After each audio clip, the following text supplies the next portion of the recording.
This is lesson 2 in overcoming the spirit of Jezebel. I'm Jason Sciscoe, and I'm excited to be able to share our next installment of revelation and impartation for dealing with the spirit. But many times when I try to talk to people about the spirit of Jezebel, they come and tell me some of the issues that they're facing in their families or facing in their church, and I'll begin to identify it, and I'll begin to tell different stories, and it will be parallels, and we'll begin to get on track with exactly where they are. I feel a little bit nervous when I start talking about it because I know that it's necessary to have some foundational truths to support you before you go into this arena. And for this reason, I want to spend a little bit of time at the outset of this series giving you some foundation for how the spirit world operates. And in case you haven't had other training, and this is the only sessions that you've ever heard me teach on, I don't want you to just start on this level without having a little bit of understanding of what you're dealing with. The Bible tells us in the book of Ephesians chapter number 6 that there are 4 levels of spiritual warfare. He says we wrestle not against flesh and blood, but against what? Principalities, against powers, against the rulers of the darkness of this world, and against spiritual wickedness in high places. Now you have to remember that the authorized King James Version that so many people love was written at the height of 16th century King's English. That's why it's called the authorized version. Or we say the King James Version. Okay, so it's because English was at its height, and most people like it because there's a lot of rich grammar, a lot of rich sentences that are here, but there's also some words that we have to define because we don't use them in 21st century English. Principalities. When was the last time you heard someone use the word principalities in a normal sentence, or powers, or rulers of the darkness of this world, or spiritual wickedness? Some of these terminologies were taken out of the context of the 16th century English. For instance, a principality in that time was a city. It was a city. So it would be the principality of. And there are some times when you would see that word used, but in order for you to understand it, I think you need to realize that Paul is using different levels. In the Greek, the word is arch, or chief, or prince. So it is a prince over a city, or a principality, something that a prince dominates over. So what is a prince then? A prince is the dominant ruling evil over a particular city. While there may be thousands of different kinds of sins that are there, there's usually a dominant mentality that lends itself towards evil, and that dominant mentality is ruled by a principality which makes sure that people continue on in their darkness and they're blinded from the gospel of Jesus Christ. Then we go to the next level, which is powers. Powers is what we deal with, and we refer to nations. Great Britain was called for the longest time the powers that be. They talked about Russia as being a superpower, and then the United States was a superpower, and it's now the lone, quote-unquote, superpower of the world. The word power there then is dealing with nations, and these are forces that define a nation. When you talk about communism, that was something you couldn't cast out of one person.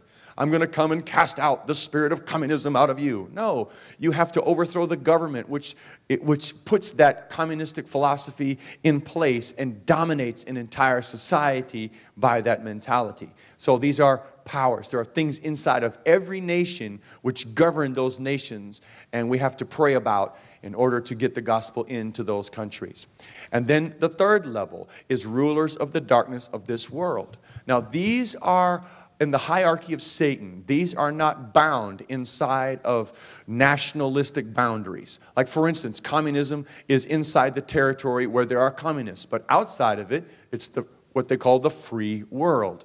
So if you would get from when the Berlin Wall, for instance, in the 80s, when the Berlin Wall was established, you know, there were people that were trying to get from East Germany to West Germany because that wall literally had a marker in the spirit world that said that the demonic presences that were binding people in East Germany could not pass over that boundary.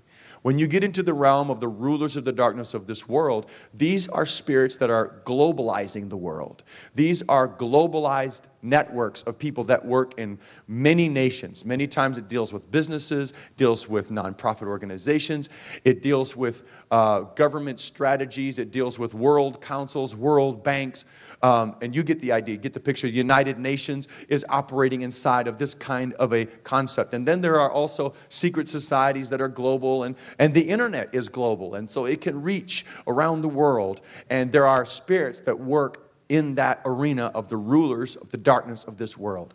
So we're dealing with cities, and we have nations, and then we have the world. So then what is spiritual wickedness in high places? I mean, where else can we go? There's no more territory to cover. Yes, there is. He has set his church to sit with him in heavenly places. In Ephesians chapter number 2, he has made us to sit with him in heavenly places. It's the exact same Greek word as high places. So there are spiritual wickednesses that penetrate inside of the realm of the church, and they are there to thwart the purposes of God from the inside. Principalities, powers, rulers of the darkness of this world, these are things that are used on the outside to thwart the gospel and to hinder the kingdom. But spiritual wickedness in high places means that there are things that penetrate inside the walls of the church, inside the reaches of leadership, inside the reaches of spiritual authority to corrupt it and to destroy it. This is the realm of false doctrine. This is seducing spirits and doctrines of devils that come to get people to think they're saved when they're not saved, or to get people to have corrupted authority and power and misrepresent Christ and thus blind more people because they do not want to be a part of something so corrupt, etc., etc. When we are dealing with the spirit of Jezebel, we are dealing with spiritual wickedness in high places. So it's important for us to realize that this is the highest level. Now, when we're dealing with things on the highest level, what does that mean? Does that mean power?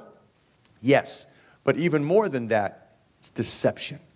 Jesus never warned us about the power of the devil. He said, behold, I give you power over all the power of the enemy, and nothing shall by any means hurt you. But what he always warned us about was not being deceived. Take heed that no man deceive you. He warned us about false prophets, about false workers, and by their fruits you were going to know them. Not by their gifts, but by their fruits. Because there would be lying signs and wonders that would come in the end times where the spirit of Antichrist would persuade many to follow after them. Many shall come in my name, Jesus said, saying, I am Christ, and shall deceive many. So the goal here is that we can unravel the deception. The higher the level of warfare, the higher the level of deception, the more essential it is to stay true to the revelation of Jesus Christ, to be in touch with him, to know the truth so that the truth can make us free.